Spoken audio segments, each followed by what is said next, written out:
39वां अध्याय। श्री कृष्ण बलराम का मथुरागमन। श्री सुखदेव जी कहते हैं, भगवान श्री कृष्ण और बलराम जी ने अक्रूर जी का भली भांति सम्मान किया। वे आराम से पलंग पर बैठ गए। उन्होंने मार्ग में जो जो अभिलाषाएं की थी वे सब पूरी हो गईं। परीक्षित, लक्ष्मी के आश्रय स्थान भगवान श्री कृष्ण के प्रसन्न होने पर ऐसी कौन सी वस्तु है जो प्राप्त नहीं हो सकती। फिर भी भगवान के परम प्रेमी भक्तजन किसी भी वस्तु की कामना नहीं करते। देवकी नंदन भगवान श्री कृष्ण ने सायंकाल का भोजन करने के बाद अक्रूर जी के पास जाकर अपने स्वजन संबंधियों के साथ कंस के व्यवहार और उसके अगले कार्यक्रम के संबंध में पूछा। भगवान श्री कृष्ण ने कहा, चाचा जी, आपका हृदय बड़ा शुद्ध है। आपको यात्रा में कोई कष्ट तो नहीं हुआ? स्वागत है। मैं आपकी मंगल कामना करता हूँ। मथुरा के हमारे आत्मीय, सुहृद, कुटुंबी तथा अन्य संबंधी सब कुशल और स्वस्थ है ना? हमारा नाम मात्र का मामा कंस तो हमारे कुल के लिए एक भयंकर व्याधि है। जब तक उसकी बढ़ती हो रही है तब तक हम अपने वंश वालों और उनके बाल बच्चों का कुशल मंगल क्या पूछें। चाचा जी, हमारे लिए ये बड़े खेद की बात है कि मेरे ही कारण मेरे निरपराध और सदाचारी माता पिता को अनेकों प्रकार की यातनाएं झेलने पड़ी, तरह तरह के कष्ट उठाने पड़े। और तो क्या कहूँ, मेरे ही कारण उन्हें हथकड़ी बेड़ियों से जकड़कर जेल में डाल दिया गया तथा मेरे ही कारण उनके बच्चे भी मार डाले गए। मैं बहुत दिनों से चाहता था कि आप लोगों में से किसी न किसी का दर्शन हो। यह बड़े सौभाग्य की बात है कि आज मेरी वह अभिलाषा पूरी हो गई। सौम्य स्वभाव चाचा जी, अब आप कृपा करके यह बतलाएं कि आपका शुभ आगमन किस निमित्त से हुआ। श्री सुखदेव जी कहते हैं, परीक्षित, जब भगवान श्री कृष्ण ने अक्रूर जी से इस प्रकार प्रश्न किया तब उन्होंने बतलाया कि कंस ने तो सभी यदुवंशियों से घोर वैर ठान रखा है। वह वासुदेव जी को मार डालने का भी अधम कर चुका है। अक्रूर जी ने कंस का संदेश और जिस उद्देश्य से उसने स्वयं अक्रूर जी को दूत बनाकर भेजा था और नारद जी ने जिस प्रकार वासुदेव जी के घर श्री कृष्ण के जन्म लेने का वृत्तांत उनको बता दिया था, सो सब कह सुनाया। अक्रूर जी की यह बात सुनकर विपक्षी शत्रुओं का दमन करने वाले भगवान श्री कृष्ण और बलराम जी हंसने लगे और इसके बाद उन्होंने अपने पिता नंद जी को कंस की आज्ञा सुना दी। तब नंद बाबा ने सब गोपों को आज्ञा दी कि सारा गोरस एकत्र करो, भेंट की सामग्री ले लो और छकड़े जोड़ो। कल प्रातः काल ही हम सब मथुरा की यात्रा करेंगे और वहां चलकर राजा कंस को गौरस देंगे। वहां एक बहुत बड़ा उत्सव हो रहा है। उसे देखने के लिए देश की सारी प्रजा इकट्ठी हो रही है। हम लोग भी उसे देखेंगे। नंद बाबा ने गांव के कोतवालों के द्वारा यह घोषणा सारे व्रज में करवा दी।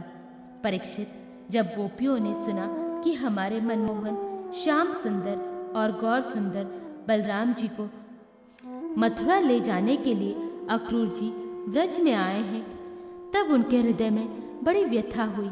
वे व्याकुल हो गई।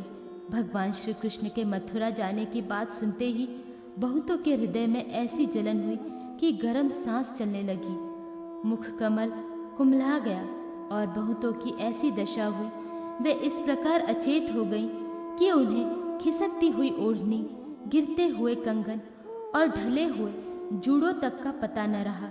भगवान के स्वरूप का ध्यान आते ही बहुत सी गोपियों की चित्त वृत्तियां सर्वथा निवृत्त हो गई, मानो वे समाधिस्थ आत्मा में स्थित हो गई हों और उन्हें अपने शरीर और संसार का कुछ ध्यान ही न रहा। बहुत सी गोपियों के सामने भगवान श्री कृष्ण का प्रेम, उनकी मंद मंद मुस्कान और हृदय को स्पर्श करने वाली विचित्र पदों से युक्त मधुर वाणी नाचने लगी। वे उसमें तल्लीन हो गई, मोहित हो गई। गोपियां मन ही मन भगवान की लटकीली चाल, भावभंगी, प्रेम भरी मुस्कान, चितवन, सारे शोकों को मिटा देने वाली ठिठोलियां तथा उदारता भरी लीलाओं का चिंतन करने लगी और उनके विरह के भय से कातर हो गई। उनका हृदय, उनका जीवन, सब कुछ भावना के प्रति समर्पित था। उनकी आंखों से आंसू बह रहे थे। वे झुंड की झुंड इकट्ठी होकर इस प्रकार कहने लगी। गोपियों ने कहा, धन्य हो विधाता, तुम सब कुछ विधान तो करते हो, परंतु तुम्हारे हृदय में दया का लेश भी नहीं है। पहले तो तुम सौहार्द और प्रेम से जगत के प्राणियों को एक दूसरे के साथ जोड़ देते हो, उन्हें आपस में एक कर देते हो, मिला देते हो, परंतु अभी उनकी आशा अभिलाषाएं पूरी भी नहीं हो पाती। वे तृप्त भी नहीं हो पाते कि तुम उन्हें व्यर्थ ही अलग अलग कर देते हो।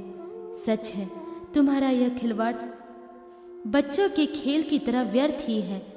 यह कितने दुख की बात है विधाता, तुमने पहले हमें प्रेम का वितरण करने वाले श्याम सुंदर का मुख कमल दिखलाया।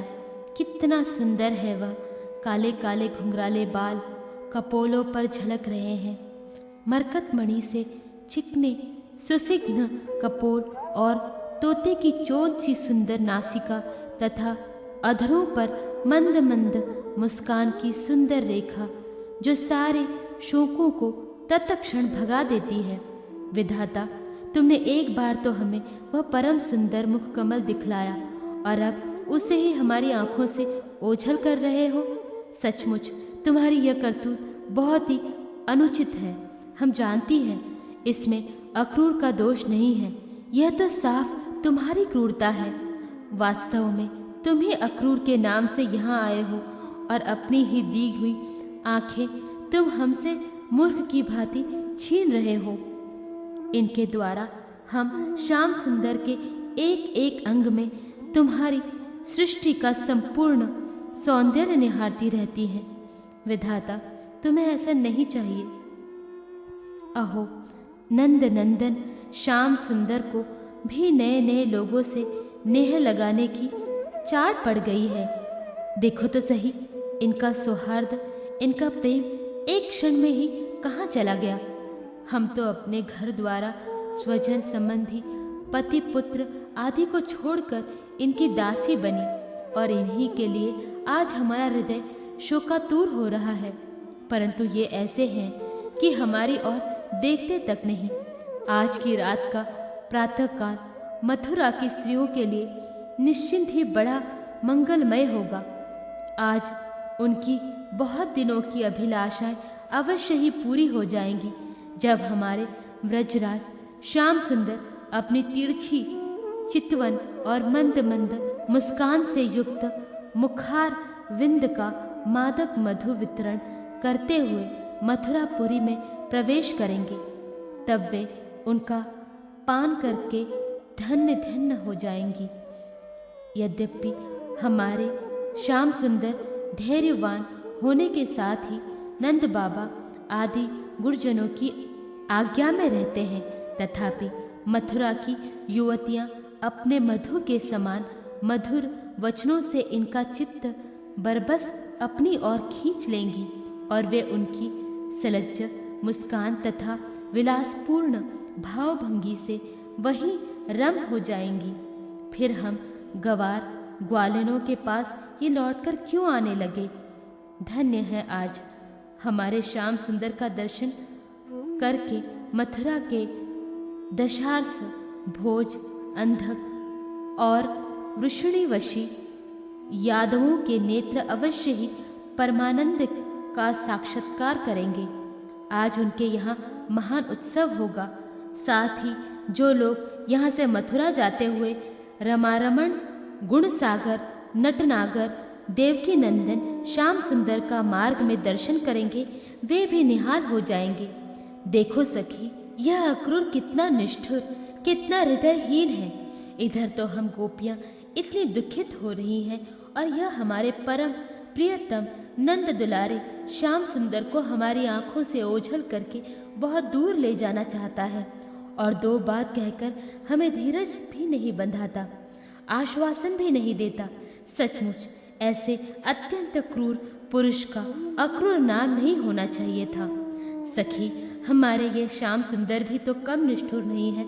देखो देखो, वे भी रथ पर बैठ गए और मतवाले गोपगण छकड़ों द्वारा उनके साथ जाने के लिए कितनी जल्दी मचा रहे हैं। सचमुच ये मूर्ख हैं और हमारे बड़े बूढ़े उन्हें तो इन लोगों की जल्दबाजी देखकर उपेक्षा कर दी है कि जाओ, जो मन में आवे करो।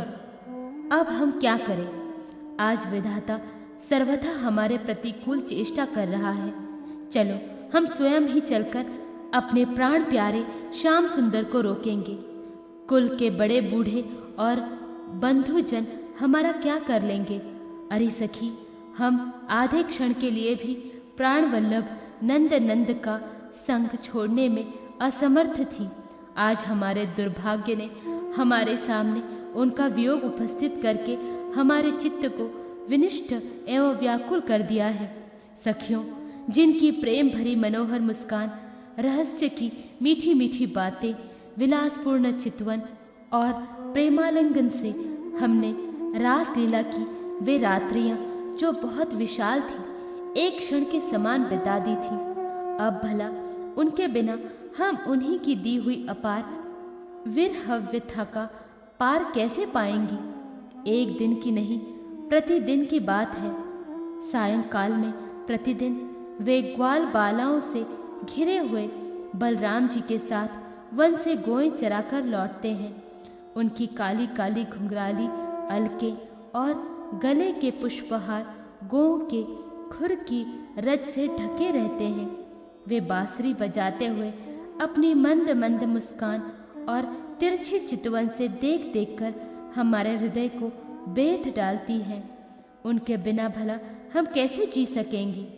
श्री सुखदेव जी कहते हैं, परीक्षित, गोपियां वाणी से तो इस प्रकार कह रही थी, परंतु उनका एक एक मनोभाव भगवान श्री कृष्ण का स्पर्श, उनका आलिंगन कर रहा था। वे विरह की संभावनाओं से अत्यंत व्याकुल हो गई और लाज छोड़कर हे गोविंद, हे दामोदर, हे माधव इस प्रकार ऊंची आवाज से पुकार पुकार कर सुललित स्वर से रोने लगी। गोपियां इस प्रकार रो रही थी। रोते रोते सारी रात बीत गई। सूर्योदय हुआ। अक्रूर जी संध्या वंदन आदि नित्य कर्मों से निवृत्त होकर रथ पर सवार हुए और उसे हाँक ले चले। नंद बाबा आदि गोपियों ने भी दूध, दही, मक्खन, घी आदि से भरे मटके और भेंट की बहुत सारी सामग्रियां ले ली तथा वे छकड़ों पर चढ़कर उनके पीछे पीछे चले।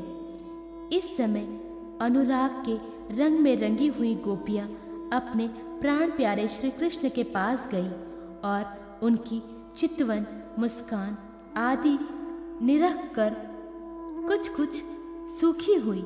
अब वे अपने प्रियतम श्याम सुंदर से कुछ संदेश पाने की आकांक्षा से वहीं खड़ी हो गई। यदुवंश शिरोमणि भगवान श्री कृष्ण ने देखा कि मेरे मथुरा जाने से गोपियों के हृदय में बड़ी जलन हो रही है, वे संतप्त हो रही है। तब उन्होंने दूत के द्वारा मैं आऊँगा यह प्रेम संदेश भेजकर उन्हें धीरज बंधाया। गोपियों को जब तक रथ की ध्वजा और पहियों की उड़ती हुई धूल दिखती रही, तब तक उनके शरीर चित्र लिखित से वहीं ज्यों के त्यों खड़े रहे, परंतु उन्होंने अपना चित्त तो मनमोहन प्राण वल्लभ श्री कृष्ण के साथ ही भेज दिया था। अभी उनके मन में आशा थी कि शायद श्री कृष्ण कुछ दूर जाकर लौट आए, परंतु जब नहीं लौटे तब वे निराश हो गई और अपने अपने घर चली आई। परीक्षित, वे रात दिन अपने प्यारे श्याम सुंदर की लीलाओं का गान करती रहती और इस प्रकार अपने शोक संतापों को हल्का करती। परीक्षित, इधर भगवान श्री कृष्ण भी बलराम जी की और अक्रूर जी के साथ वायु के समान वेग वाले रथ पर सवार होकर पापनाशिनी यमुना जी के किनारे जा पहुँचे। वहाँ उन लोगों ने हाथ मुंह धोकर यमुना जी का मरकत मणि के समान नीला और अमृत के समान मीठा जल पिया। इसके बाद बलराम जी के साथ भगवान वृक्षों के झुरमुट में खड़े रथ पर सवार हो गए। अक्रूर जी ने दोनों भाइयों को रथ पर बैठाकर उनसे आज्ञा ली और यमुना जी के कुंड पर आकर वे विधि पूर्वक स्नान करने लगे।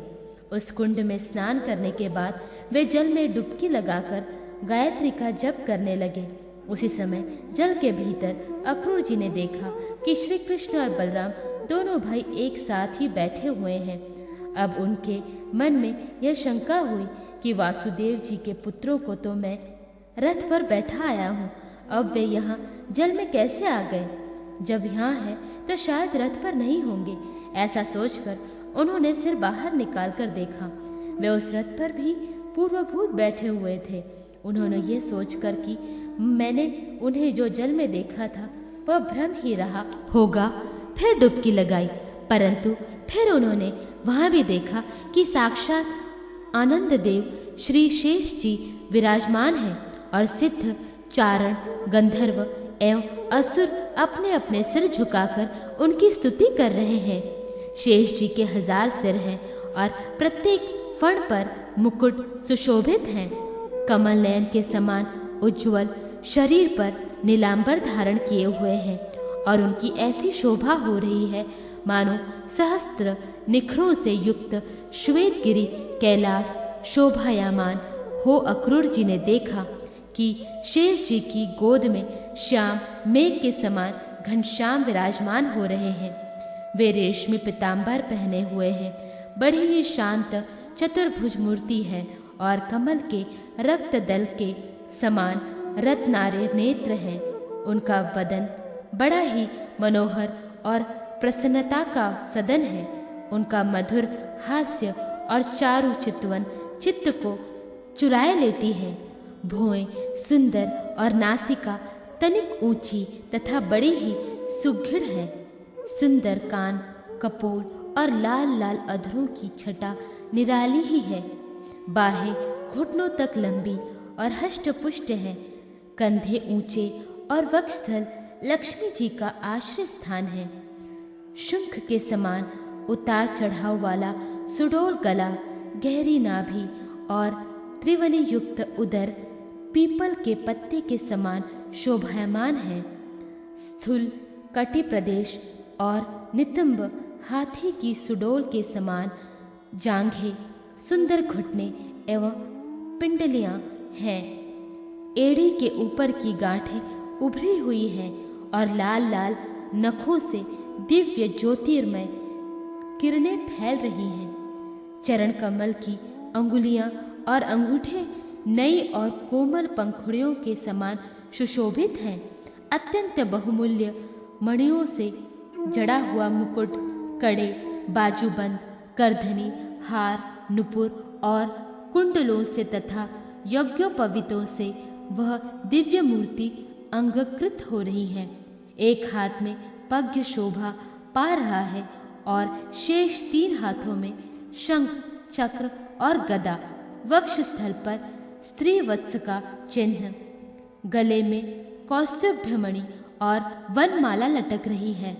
नंद सुनंद आदि पौषर्ध अपने स्वामी सनकादि परमहर्षि परब्रह्म, ब्रह्मा, महादेव आदि देवता, सर्वेश्वर, मरीचि आदि 9 ब्राह्मण, प्रजापति और प्रहलाद, नारद आदि भगवान के परम प्रेमी भक्त तथा 8 वसु अपने परम प्रियतम भगवान समझकर भिन्न भिन्न भावों के अनुसार निर्दोष वेदवाणी से भगवान की स्तुति कर रहे हैं। साथ ही लक्ष्मी, पुष्टि, सरस्वती, कांति, कीर्ति और दृष्टि अर्थात ऐश्वर्य, बल, ज्ञान, श्री यश और वैराग्य, ये षंडेश्वर स्वरूप शक्तियाँ, इला, सिंधिनी रूप पृथ्वी शक्ति, ऊर्जा, लीला शक्ति, विद्या अविद्या, हृदयनी, सविंत और माया आदि शक्तियाँ मूर्तिमान होकर उनकी सेवा कर रही हैं। भगवान की यह झांकी निहार कर अक्रूर जी का हृदय परमानंद से लबालब भर गया। उन्हें परम भक्ति प्राप्त हो गई। सारा शरीर हर्षोवेश से पुलकित हो गया। प्रेम भाव का उद्रेक होने से उनके नेत्र आंसू से भर गए। अब अक्रूर जी ने अपना साहस बटोरकर भगवान के चरणों में सिर रखकर प्रणाम किया और वे उसके बाद हाथ जोड़कर बड़ी सावधानी से धीरे धीरे गदगद स्वर से भगवान की स्तुति करने लगे।